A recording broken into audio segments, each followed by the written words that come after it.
magkaroon ng mga high-tech phones, tablets, iPads, at kung ano-ano pang nagpapasaya sa atin. Meron ding mga astig na laruan na nagpapaligaya sa atin noon. Simpleng mga laruan lang to, pero iba yung saya na binigay sa atin noon. Naaalala nyo pa ba yung mga laruan katulad ng Pogs, Text, Plastic Balloons? Iilan lang to sa mga laruang sobrang nostalgic para sa mga batang 90s katulad ko. And today, bumili kami ng 10 nostalgic toys para ipakita sa inyo kung paano namin to nilalaro dati. Simulan na natin maglaro. At ibalik ang nakaraan. Ang una nating laruan is the plastic balloon. Aliyah, naabutan mo pa ba to? Oo naman. Kinder pa lang ako, meron na nito. So, meron pa rin talaga nito. Pero iba yung packaging na dati, guys. Ngayon kasi parang unicorn na siya. Tsaka parang mas malaki siya dati. Ito yung isa sa mga pinakamurang laruan dati, guys. Kasi tigpipiso lang to. Tapos, pwede siyang umabot for how many days kung titipirin mo siya, di ba? Pero guys, mag-iingat kayo kapag gagamitin nyo tong laruan na to. Kasi yung amoy niya sobrang matapang. Huwag nyong masyadong singhutin. Okay, ito siya guys, di ba? Napakadami. So, parang ano to, no? Yung sa tindahan, tigpipiso isa. Meron din ganito sa mga tindahan, naka-balloon. Tapos parang bubunot ka and then pipili ka ng number. Pag nakuha mo kung anong klaseng laruan yung makuha mo. Ayun, naabot ako yun! Oh, diba? Yun, dapat pala bumili din tayo nun. Anyways, plastic balloon try natin. Iba na siya guys. Oh, ganito na siya. Dati talaga yung parang packaging nakasulat mismo or nakatatak mismo dito sa mismong... Hindi, tsaka ang liit niya na. Oo, sobrang liit na niya. Ngayon parang hangin na lang yung laman kapag ini-squish ko eh. And then meron siyang kasamang straw. Sobrang hirap. Ang konti ng laman, grabe. Dati madami to. Hindi ganito yung childhood ko dati. Mali ito. Ay, tsaka ang hirap ganunin guys oh. Ewan ko bakit. Dati dikit na dikit pa yan, di ba? Ano nangyari sa kanya? Yan, okay na siguro. Kapag nakaganyan na, pwede na siya ganunin. Pero bawal kainin to ah. Kailangan, ang technique kasi dyan, kailangan mo i-flat yung pinakadulo. Dati nakakagawa ko na to, sobrang laki. Minsan nga yung dalawang ganito pinagsasama ko eh. Tapos ang laki na gano'n oh. 1, 2, 3. Ay ka, magkakabeki yata ako dito ah. Alam ko na dagdagan natin. Dati malambot lang to eh. Ba't kaya ginto to? Ito malaki na yan ah. Baka naman.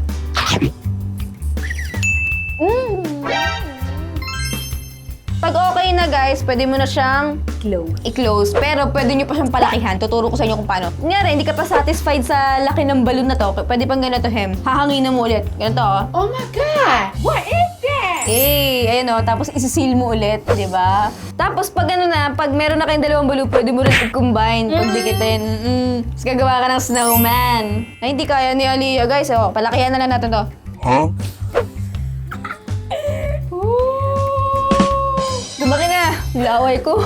I-rate ko siguro to ng 7 out of 10 nostalgic points. Dahil iba na yung formula niya. Ewan ko parang hindi na same yung feeling. Pero in fairness naman, nakakagawa pa rin ako ng balloon. At yan, nababounce-bounce pa rin siya. Next na natin is the growing toys. Ito yung nilalagay sa tubig dati, tsaka tapos lumalaki siya bigla. Yung mga ducks, yung mga dinosaur. Tapos nilalagay ko sa timba. Kasi madami sila. Nahalo-halo mo. Oo. Ay, parang yung kisses na abutan mo na. Yung maliliit, tapos, nga dapat bumili ako ng ganyan. Yung kisses, yung nilalagay sa tubig, tapos nanganganak pa. Hindi mo alam yun? Parang Orbeez. Orbeez. Orbeez! Alam ko yun, naabutan ko yung Orbeez. So, ang sabi dito, nag-grow siya ng up to 200%. Seryoso ba? Kaya ngayon, simulan na natin siya ilagay sa tubig dahil siguro mga bukas pa namin makikita yung results. Medyo matagal ah. Iba kasi siya yung sa growing na toy na binibili ko dati sa tindahan. Yung mga tigli 5 piso lang. Yung maliliit, di ba? Oo. Yun yung agad yung lumalaki agad. Kinuha namin ito ang Pet Mellow Box dahil dito namin ilalagay yung mga growing toys at nilagyan na namin yan ng tubig. Ayan. So, ito, lagay kaya natin to si Ellie Belly para lumaki siya, Hindi no? kakaligo niya lang Ay, kakaligo lang ba niya? Okay. Sabi kasi 200 times, di 200 na turtle. Ganun. 1, 2, 3, goodbye. Ayan, nagsiswimming na sila. Balikan natin sila bukas. Tingnan natin kung gaano kalaki. A few inches later. Check natin yung ating growing toys. Ayan. So, ano na sila? 12 hours na ata sila nandito. Ganyan na nangyari, parang nagka-crumple lang sila. So, eto na yung kinalabasan niya, guys. 2 days na yan inantay namin. Pero tingnan nyo yung nangyari. Parang nag-curl up sila. Ayun, parang di mo masyado lumaki. Hindi ganyan yung expected namin. Parang nagkabukol-bukol lang na ewan. Kaya, 5 out of 10 nostalgic points lang. Hindi ganito yung naalala ko dati. Actually guys, ito talaga yung pinaka-favorite ko na laruan dati nung bata ako. Dito ako pinaka na-addict kasi kinokolekta din to at ito ay competitive. Tuturuan ko si Aliyah kasi ito, hindi niya na daw ito naabutan natin. Hindi daw siya marunong nito. Kapag marami kang ganito sa school dati. Dating classmate ko, ganun kakapal oh. Tapos may mga ano pa siya, yung nakabox pa talaga, dinadala sa school. School kid talaga siya, tsaka rich Di ba kid ka na nanakaw doon. yun? Bakit nabibenta ba yung mga pogs? Dati, binibenta yung pug. So, sa mga hindi nakaabot maglaro nito, tuturuan ko kayo kung paano. Sige, nga pala Tekken tong nabili namin, no? So, itong laruan na to, meron siyang harap at likod. Kailangan parehas kayo ng piraso na ilalagay dito sa pinakaharapan. Kunyari, 10 yung ating itatayak. Kailangan yung kalaban natin 10 rin at dapat nakatalikod sila. Tapos nakaganyan na siya, di ba? Pipili ka ngayon ng iyong pampato. Ito yung pamalo mo. Kailangan, pag pinalo mo yung pogs, humarap siya. At kung ano yung mga humarap, sa'yo na yun. Ay, ako competitive ka. Dapat may skills mo din dito. Naka-level dito sa arms mo. Sige. Tapos air throw. Tapos 90 degree. Charis. Ito, 1, 2, 3. 2, 3. Yun o. O, di ba? May mga humarap. Sa akin na yung mga harap na yan. Ako pa din. Kasi may humarap eh. Yes! Okay. Ngayon, kapag isang piraso na lang katulad nito, pwede mo siyang ganitohin. So, ilang nostalgic points ang ibibigay natin dito? 10 points dahil ito yung pinaka-nostalgic sa akin. Ito talaga yung pinaka-naabutan ko at pinaka-nilaro ko nung bata ako. Pogs talaga. Ito guys, expert ako dito. Yo-yo. Pero syempre, joke lang yung expert. Alam ko dati may iba't ibang klase ng trick na to eh. Merong walk the dog, tapos yung rock the baby. May patriangle to si Gaga na. Umiilaw ba to? Squid Game pa to ah. Ay, sorry. Kailangan may ano yun. May ganun na yan. Ganun mo. May ganun. Kailangan may suwabe, may move ka. Pshing! Ganun. Sensya na nakapajamas na talaga ako. Kala nyo, formal, no? Bro, what the? 1, 2, 3, go. Sira ba yan? Pagalingan ng tricks, Aliyah. 1, 2, 3, go.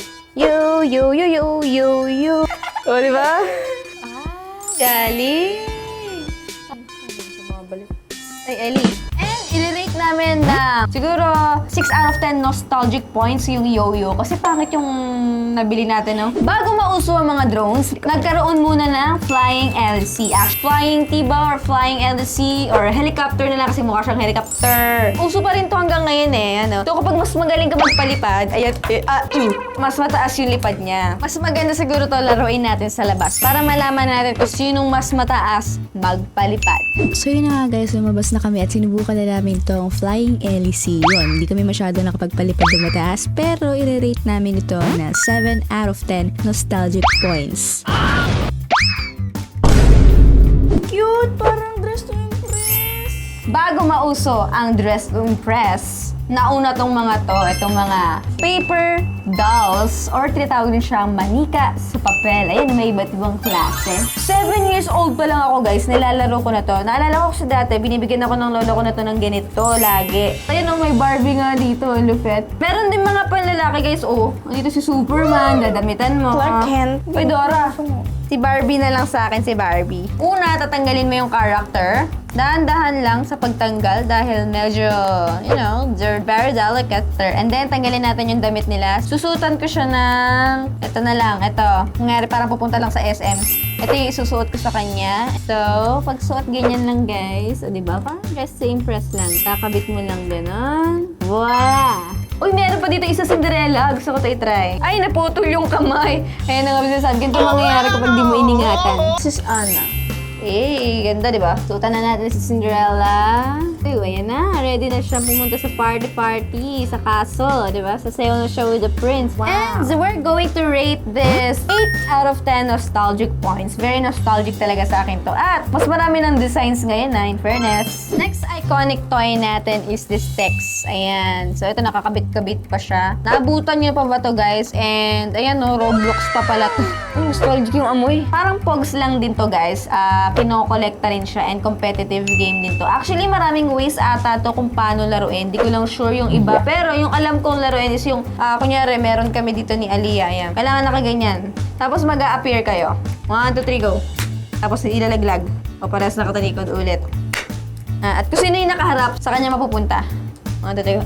Hinaan mo lang naman yung appear mo. Lakas-lakas, sakit. Sakit nung gumagano, parang manarampal eh. O, kanina to. Akin, di ba? Akin to. Ito sa'yo eh. So, sa akin na pupunta yung text niya. Yun. Ganun lang way paano ko laruin. Appear lang kayo. Kung sino yung nakaharap na pamato sa kanya yung text. So, ganun. Pero, i-rate namin ito ng 6 out of 10 nostalgic points. Kasi parang ano na eh. Sobrang nipis na oh. Parang paper na lang talaga siya. Oh, wala nang ano. Hindi katulad yung Pogs. Medyo makapal pa. Ito guys, familiar to sa akin kasi parang ito yung nasa Squid Game, di ba? This is the Jackstone. Ito talaga yung game na wala akong skill kasi kailangan mo ng hands and eye coordination dito. Ako alam. So, ganito yan. Una, gaganyanin mo. So, una. 1. Tapos dalawa naman. 2. Ganon. Tapos 3. So, ganun siya. Para palami. Hanggang sa dulo, kukunin mo 10. Parang ganon. Kunin mo 10. Ayan mo yan. Gini na nga natin itong Jackstone na to. Wait lang, kahit isa lang. Kasi ganun. Ganun, oh. Oh, ganun. Oh. Putek na yan, oh. Dapat nag-Jolens na lang tayo. Naalala niyo pa ba yung Jolens, guys? Nostalgic din yun. Yung marble? Oo. And i-rate ko to ng 7 out of 10 nostalgic points. Kasi hindi rin ako masyado naglalaro ako ng bata ako nito. Ito ang tinatawag na brick game. So basically, this is a budget version ng Game Boy. Maraming games to. Sabi nga nila 999 daw eh. Pero magkakamukha lang. Pero kahit na ganun, masaya pa rin siya sa laruin. Tapos may tunog pa siya.